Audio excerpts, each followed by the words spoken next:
So my problem here is not even particularly that I think they are trying to promote or defend infidelity. That's a much that comes a lot later.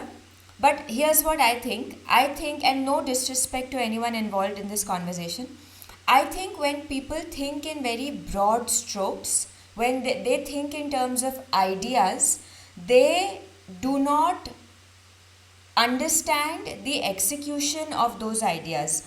They do not think about how that idea will be brought into practice.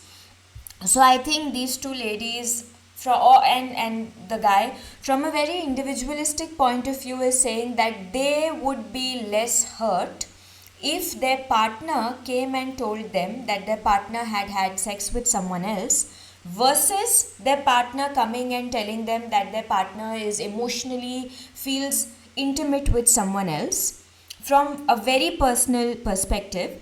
However, if we come out of that maze of personal identification, how are you going to logistically, practically make sure that an entanglement is physical, 100% physical, and there is no emotion involved?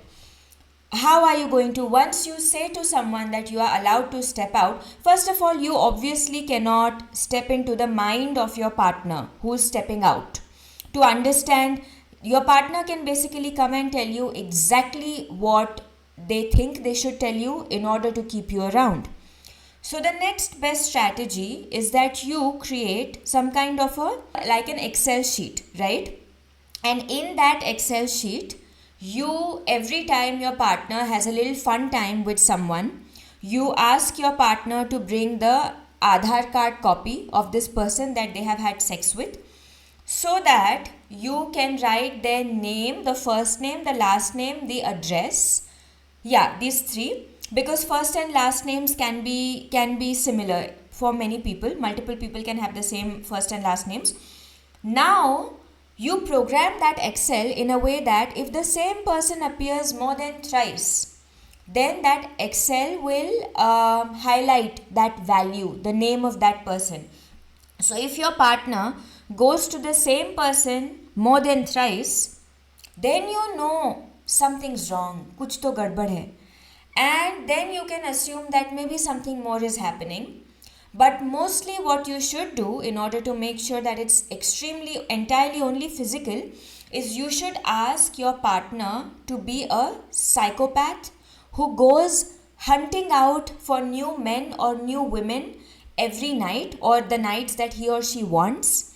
And then they have sex with this new person, and then in order to avoid any future attachments or infatuations from the part of your partner or from the part of the other person involved, not that we care a lot about the other person's well-being, but to avoid any kind of attraction, of emotional attraction, your partner must immediately block the person after they have sex with this person and they get a copy of their Aadhaar card.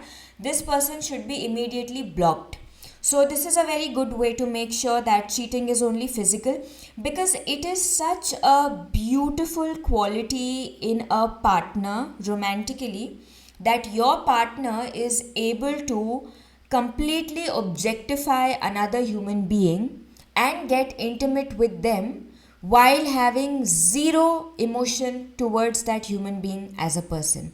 What an attractive quality. It's at least better than getting emotionally involved with others. So, anyways, I have seen a lot of reactions on this where people are like they are defending cheating, etc. My thing is this idea that things are either purely emotional or purely physical. This idea is so naive. Maybe there are instances where the relationship that two people have are engaging it is extremely purely sexual, purely physical, and both people have no emotional inclination to one another. But those cases are really the minority. They are very, very rare. There is some emotion going on from one side or both sides, always when there is sexual intimacy involved. And it doesn't happen like, oh, you only had sex with that person but you are emotionally, yeah, but only having sex is not like, it's not like a mosquito biting you, you know, it doesn't just happen. There is a series of decisions. So I'm not saying all cases of infidelity are the end for a relationship, but you can't start off by saying that, yeah, it's cool, I don't mind that you don't really care. Again, if you are into an open relationship, that's your call. But I really do feel that a lot of open relationships are scams, not because I'm against people who are in open relationships, but because I think that one partner in that equation is being manipulated almost always.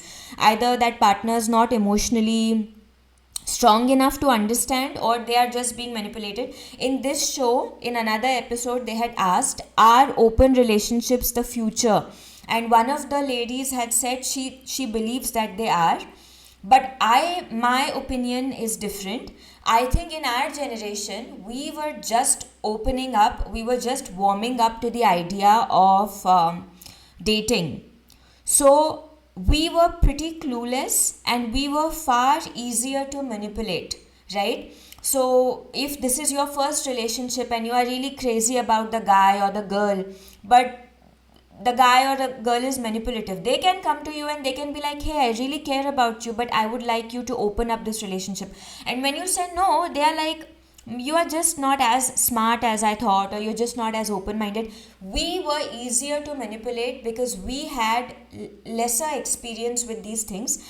I don't think that the present generation, the generation after us, they are that easy to manipulate for whatever reason. Either it's because of greater exposure, either it's because of the internet. They are more difficult, it's more difficult to coerce them into doing something that they know is detrimental to their mental health. So we did a lot of the things because we were told that we would look good if we did that, even though those things destroyed us.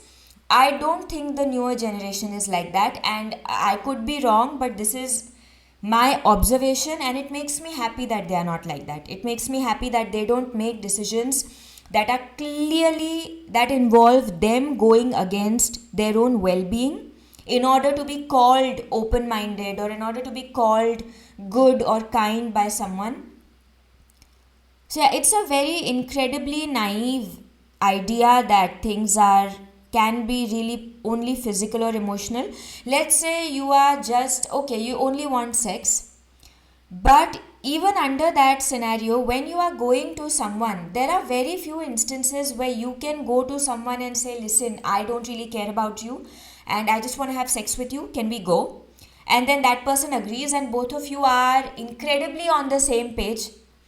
There's a certain dance that you have to dance. There is a certain game that you have to play in order to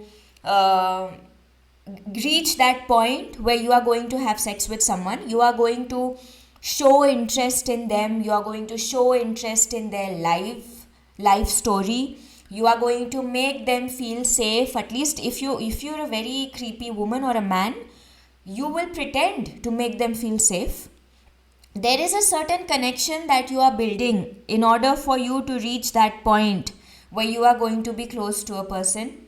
It doesn't just happen out of the blue. And the funny thing is, when people are thinking from a completely individual point of view, what will hurt me less? It will hurt me less if my husband comes home and says, I don't care about her, I'm only having sex with her, but I care about you. It will hurt me less. That's what I, as an individual, when you think like that, you are not even considering the string of third people who are going to be involved. You are not even considering their well-being. Are you okay sleeping next to a man or a woman who has hurt a string of people, or who has manipulated a string of people who were vulnerable? Either those people wanted jobs, or they wanted money, or they wanted sometimes even affection. People want true affection and they get swayed by these things. Are you okay sleeping with a person who you know has taken advantage of people who were vulnerable? It's your job to decide, but This is a much bigger conversation than just cheating.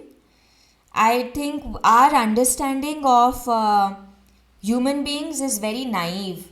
You think that because two people are saying, like, promising each other, this is pure sex, I don't care about you, I don't care about you, it's going to remain like that. If you share space with an animal for 6 months, or 3 months, or a month, you get used to that animal's presence, how they feel when they are in the room with you, how their body smells. Any person you share time with, you get privy to certain intimate details about them. So I think it's incredibly naive to think that there is such a thing as purely physical and purely emotional. I think there should be a greater outrage on this.